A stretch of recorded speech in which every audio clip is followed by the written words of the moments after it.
novamente a igreja com a paz do Senhor, amém? Vamos abrir nossa Bíblia no livro de Jeremias, capítulo 18, versículo 1. O vaso do oleiro e penitência do povo. A palavra do Senhor que veio a Jeremias dizendo: levanta-te e desce a casa do oleiro, e lá te farei ouvir as minhas palavras. E desci à casa do oleiro, e eis que ele estava fazendo a sua obra sobre as rodas. Como o vaso que ele fazia de barro se quebrou na mão do oleiro, tornou a fazer dele outro vaso, conforme que pareceu bem aos seus olhos fazer.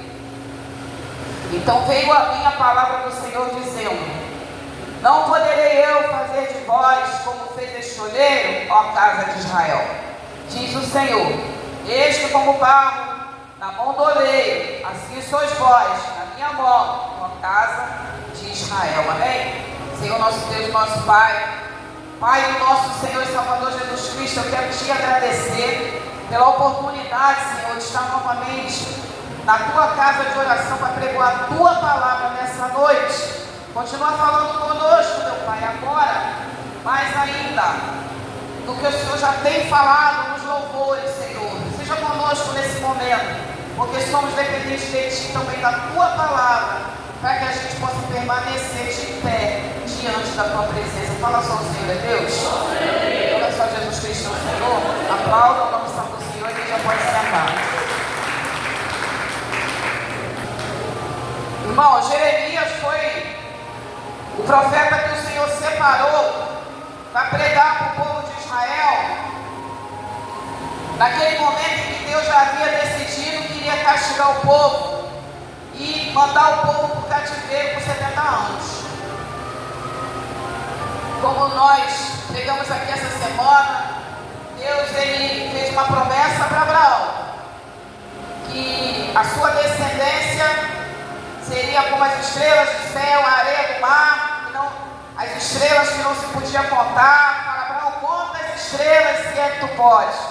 Então Deus fez uma grande promessa para Abraão e o povo de Israel era esse povo, descendência de Abraão, para quem Deus fez inúmeras promessas, para quem esse Senhor Jeová se comprometeu a cuidar por toda a vida daquele povo. Assim, lá no livro de Êxodo, no capítulo 20, Deus começou a chamar o povo para uma responsabilidade com ele e cumprisse aquilo que combinou com Deus.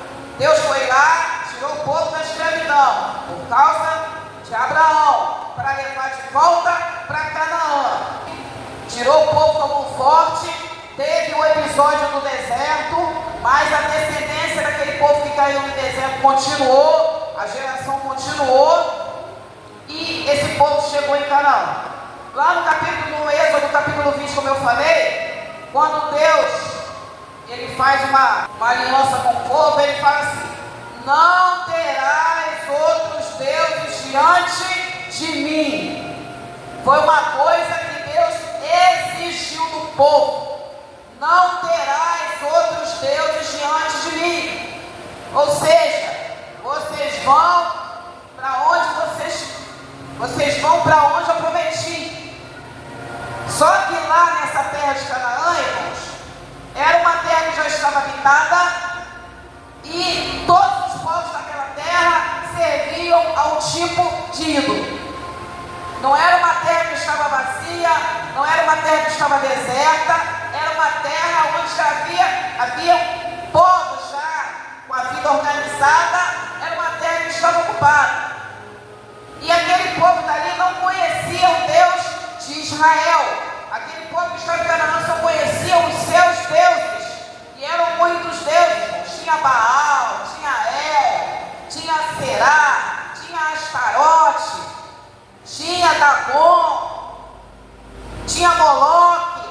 Moloque era aquele deus, irmãos, que ele tinha, era um touro sentado numa cadeira, com um forno na barriga, e ali eram colocados os bebês em sacrifício para esse Deus.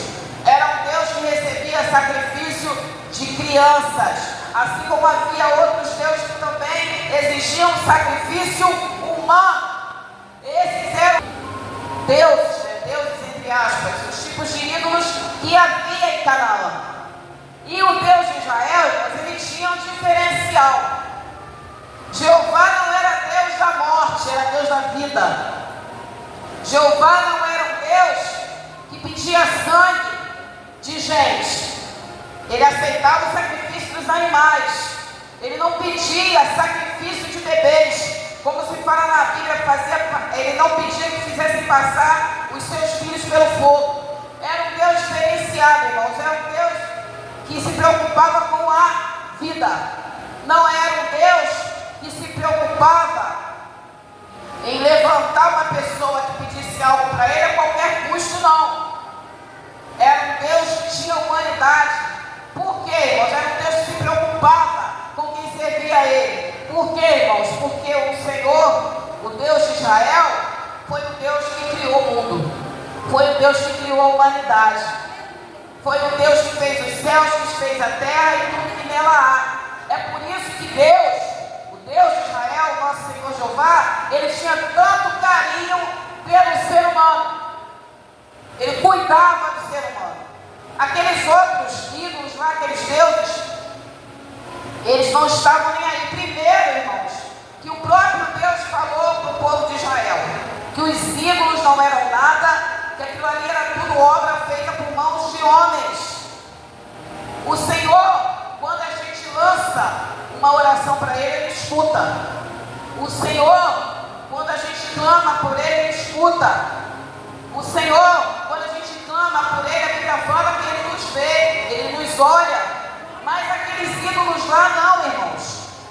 Aí vocês podem me perguntar, pastora, mas por que quando, se esses ídolos não são nada, se essas imagens não significam nada, por que quando as pessoas pediam alguma coisa, muitas vezes acontecia? Assim como é hoje, irmãos. Existem vários ídolos em vários lugares e as pessoas pedem as coisas e as coisas acontecem. Por que acontece, irmãos? Porque por trás daquela imagem existe um outro espírito. Por trás de cada imagem existe uma potestade. Quando a pessoa pede algo para uma imagem que está ali e daqui a pouco a pessoa consegue, irmãos, tem ali um espírito imundo, tem ali uma potestade que escuta e faz as coisas acontecerem, irmãos. Porque o diabo, ele também pode dar muita coisa para quem pede para ele. Ele arranca de um e dá para outro. Ele vai lá, tira de alguém e dá para a pessoa que pediu. Porque Satanás, ele não vai criar nada, ele não vai fazer. Por que ele vai tirar de alguém e dar, irmãos? Porque o diabo, a gente sabe que ele vem para roubar, matar e destruir. O diabo, ele não tem uma essência boa. O diabo, ele tem a essência da maldade. Então ele não vai se dar o trabalho de fazer brotar nada, criar nada. Deus não, irmãos. Quando a gente pede algo para o Senhor, Deus não vai tirar de outra pessoa para dar para nós, não. Deus, ele vai fazer uma situação para fazer com que aquilo que a gente precisa chegue na nossa mão, que não seja em prejuízo de ninguém. Mas o diabo não é assim, não.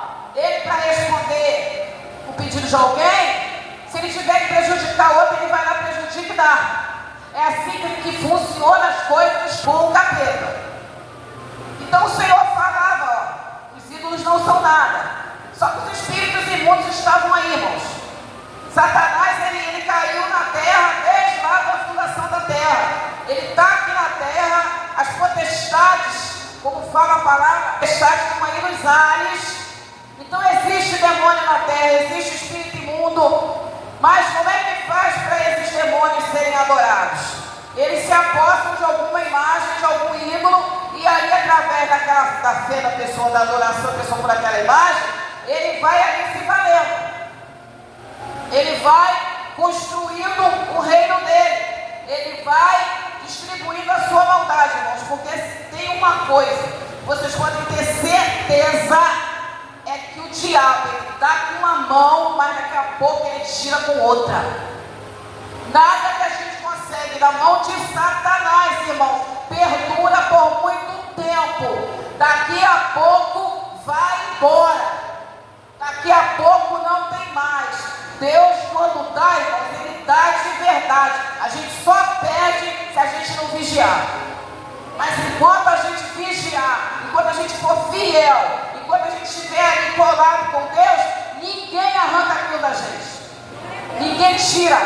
Então Deus avisa para o povo: olha, vocês vão entrar lá, a Canaã está ocupada, mas aqueles ídolos não são nada. E deu uma ordem para o povo de Israel, para quando o povo entrasse lá, exterminasse todo mundo que estava lá.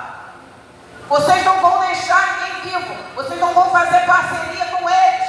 Por quê, irmãos? Por causa da idolatria. E Deus conhecia o povo dele. O povo estava dando trabalho desde que saiu do Egito. Várias vezes Deus quis matar todo mundo, não matou por causa de Moisés. Então Deus conhecia o povo com quem estava lidando. Sabia que se o povo entrasse naquela terra e começasse a conviver com o povo de Canaã, ia dar problema. Porque o povo que saiu do Egito, irmãos, saiu um monte de gente misturada, não saiu só o povo de Israel. Teve várias pessoas de outras nações, até egípcios mesmo, que foram. Então era uma mistura muito grande, tanto que eles fizeram bezerro de ouro no deserto, para adorar. Isso é o povo de Deus. Então Deus conhecia o povo dele. Então Ele avisou antes: chega lá, não deixa ninguém vivo, passa todo mundo no fio da espada, porque vocês vão se corromper. Se vocês deixarem alguém vivo, eles vão servir como pedra de tropeço para vocês. Só que aconteceu justamente o contrário. Mas o povo entrou, cada um foi para o seu pedaço de terra. Josué, que já estava na frente do povo, dividiu tudo. O povo entra para tomar posse. Alguns obedecem, limpam a terra, enfrentam os inimigos, vencem na batalha, tira todo mundo da frente. Mas teve algumas tribos que resolveram fazer amizade com o povo da terra e desobedeceram a ordem de Deus.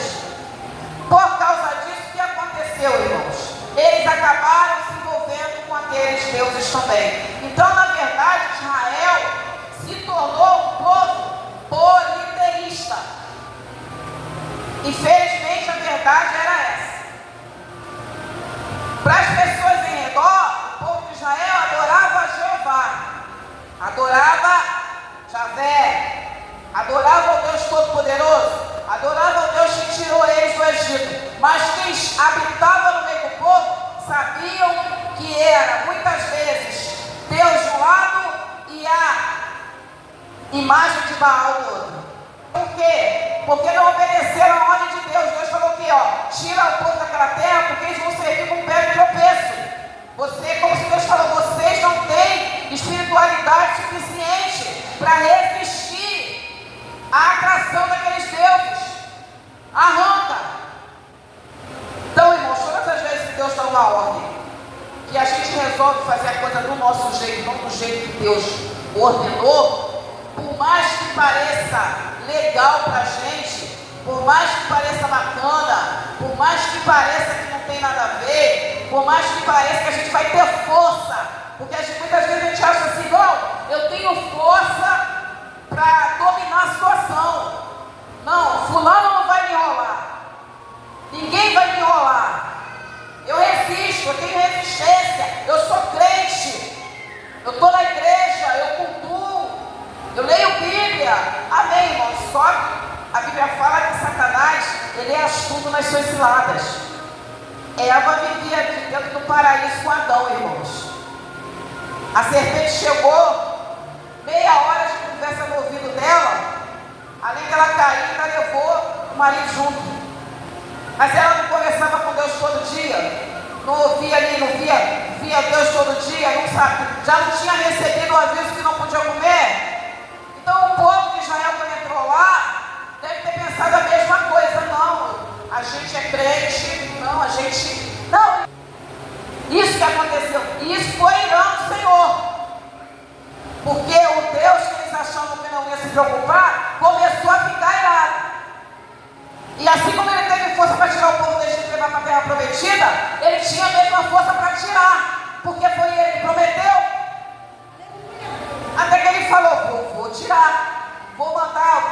castigo para vocês.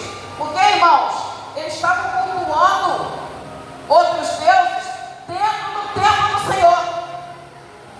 Não era só do lado de fora, não. Tinha imagem de ídolos dentro do templo. Nos porões do templo, existiam imagens de outros deuses dentro da casa do Senhor. Então o negócio ficou feio, irmãos. Por quê? Porque simplesmente eles não obedeceram uma ordem que Deus deu. Achou que eles teriam força no braço para resistir. Só, irmãos, fique feliz daquele que todos os dias fala assim: Senhor, a minha força está em Ti. Eu sou dependente de Ti. Senhor, se o Senhor não me sustentar, eu não me levanto. Se o Senhor não me sustentar, eu não consigo ir. Feliz daquele que todo dia se coloca na dependência de Deus, irmãos. E quando a gente se coloca na dependência de Deus, Ele nos fortalece para tudo. Então o povo se achou até que chegou na situação que chegou. Mas a vontade do Senhor é que o povo se arrependesse, irmãos. Que o povo se arrependesse de tudo que tinha feito. Aí levantou Jeremias para ver se tentava convencer o povo com a pregação. Pegou Jeremias lá jovem. Jeremias não pôde casar, Jeremias não pôde ter filho, Jeremias não pôde fazer mais nada. Só virou profeta e começou a servir a Deus e pregar a palavra. Sofreu muito. Foi preso, apanhou. Quanto mais ele falava, mais o povo não queria saber. Ficou 40 anos pregando. Irmãos, um Deus, aleluia, que deixa o profeta 40 anos falando no ouvido de alguém para se arrepender. Será que esse Deus não tem força para nada? Será que esse Deus realmente está querendo matar alguém? Será que esse Deus realmente está querendo jogar alguém na fogueira, acabar com a vida de alguém? Então ali no capítulo 18, Deus ainda faz mais uma tentativa e fala: Jeremias, vem cá, desce aqui na casa do oleiro. Porque quanto mais Jeremias falava, menos o povo entendia, menos o povo aceitava. Mostra para eles esse exemplo aqui. Que o vaso estava na mão do oleiro, se quebrou. O oleiro foi lá, pegou, refez o vaso e transformou num outro vaso. Deus fala: por acaso não poderei fazer como fez esse oleiro, ó casa de Israel? Assim como esse vaso na mão do oleiro, são vocês na minha mão. É o que o Senhor, aleluia, fala para nós todo dia. Gente, não precisa cair e ficar caído. Eu sustento vocês. Não precisa olhar, perder alguma coisa na minha presença. Quando Deus fala, assim como o vaso na mão do oleiro, são vocês na minha mão. Então, irmãos, Ele está falando de crente, Ele está falando de gente que era povo dele, Ele está falando de nós, que somos servos do Senhor. Ele está falando de nós que servimos a Jesus Cristo, porque assim como o povo de Israel estava passando um problema sério de identidade, muitas vezes a gente dentro da igreja também vai ter crise de identidade. Muitas vezes a gente servindo Jesus, do nada, por causa de um problema, alguma coisa que a gente não vigiou, ou que fez sobre a nossa vida, por causa de alguma falta, a gente começa a ter crise de identidade. Será que vale a pena servir mesmo? Será que vale a pena estar na igreja? Será que é isso mesmo que eu tenho que fazer? Será que eu vou conseguir consertar minha vida, irmãos? Aleluia! Não vai ressaltar que seja condição do Senhor nessa noite. Se a gente não conseguir consertar a nossa vida dentro da igreja, a gente não consegue lugar nenhum nessa terra. Não é por causa da alvenaria, não é por causa do pastor, é por causa de Deus e de Jesus Cristo. Por mais que as bocas aí fora falem que esse Deus nem existe, que Jesus não existe, nós que estamos na casa dele, que servimos a ele, que temos uma comunhão com ele, que lutamos para conhecer a ele, pelo menos que seja um pouquinho, a gente sabe que ele existe, irmãos. É só a gente parar, olhar a nossa vida como era e como está agora. Ah, não melhorou muita coisa, irmãos, tem certeza que não melhorou muita coisa, não? Você pode muitas vezes não ter dinheiro para pagar as contas, mas as porcarias que a gente fazia lá atrás e que muitas vezes não precisava nem de dinheiro, duvido que a gente faz de novo. Porque só quem sabe de onde veio, irmãos, sabe a diferença que Deus faz na nossa vida. Porque a gente fazia coisas lá fora que, se a gente for contar As pessoas vão botar a mão no rosto e falar assim: meu Deus, irmão, porque a gente vivia por conta do Satanás. A gente não era, ninguém era de ninguém. A gente não tinha discernimento espiritual para nada. As coisas erradas lá de fora a gente achava que era certo. Na nossa mente, a gente que não tinha padrão de Jesus, quem está no mundo faz ser do mundo. E no mundo, irmãos, ninguém é de ninguém. No mundo que vier, a gente traça. No mundo que vier, a gente faz. A gente arranca, tira dos outros muitas vezes e não tem pena, não. Ainda fica se achando ainda, tirei mesmo. Ainda se acha.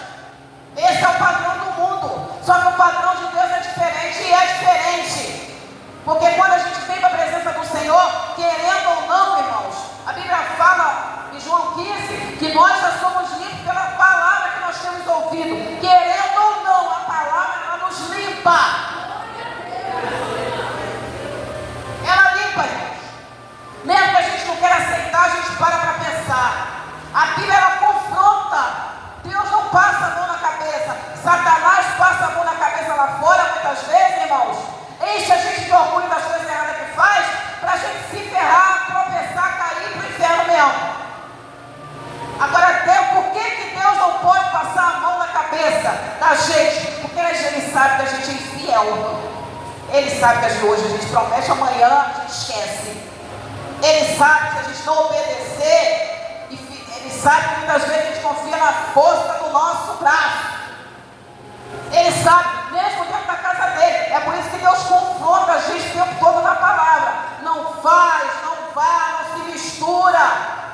Arranca aquilo de lá. Deus falou o quê? Não terás outros deuses diante de mim. Por que Deus falou isso? Porque sabia que ia dar problema. Então era um povo, irmãos, que cocheava.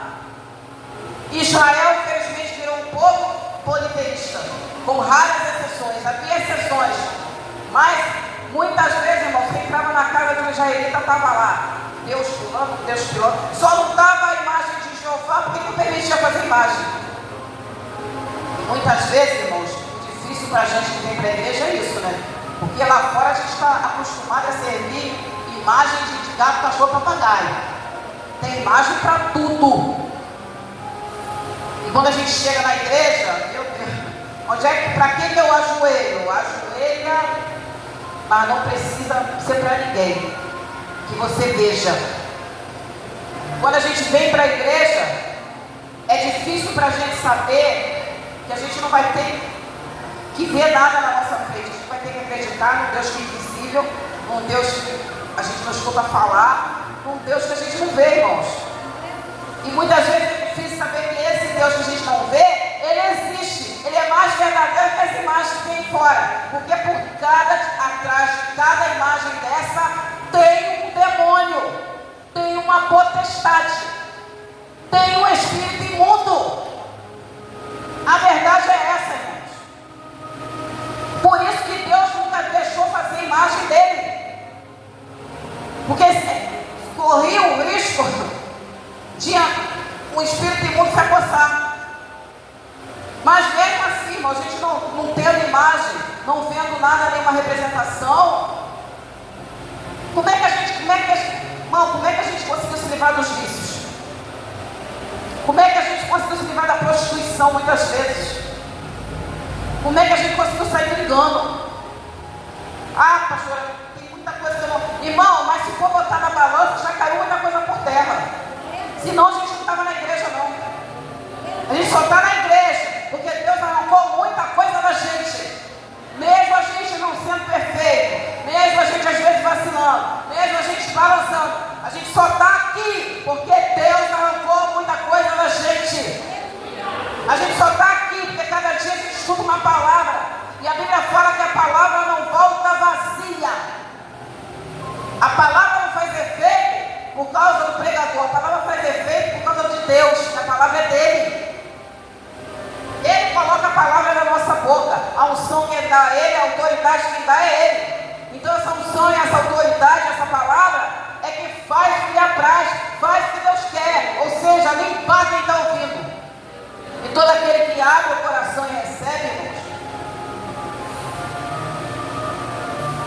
Vai passar sufoco, vai passar tribulação, vai passar um monte de coisa, mas vai conseguir ter as suas situações resolvidas.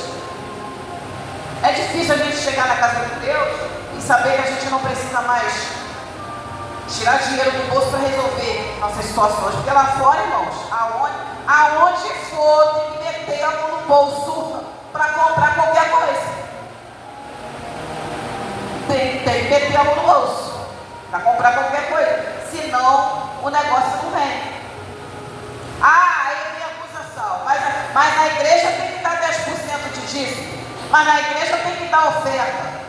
A pessoa vai dar dízimo se quiser. A pessoa vai dar o dízimo se tiver condição. A pessoa vai dar oferta se tiver condição de dar. E mesmo sem condição de dar o dízimo, e mesmo sem condição de dar a oferta, a hora que a pessoa clama, Deus responde. A hora que a pessoa pede com fé, Deus responde. Porque é a fé, irmãos.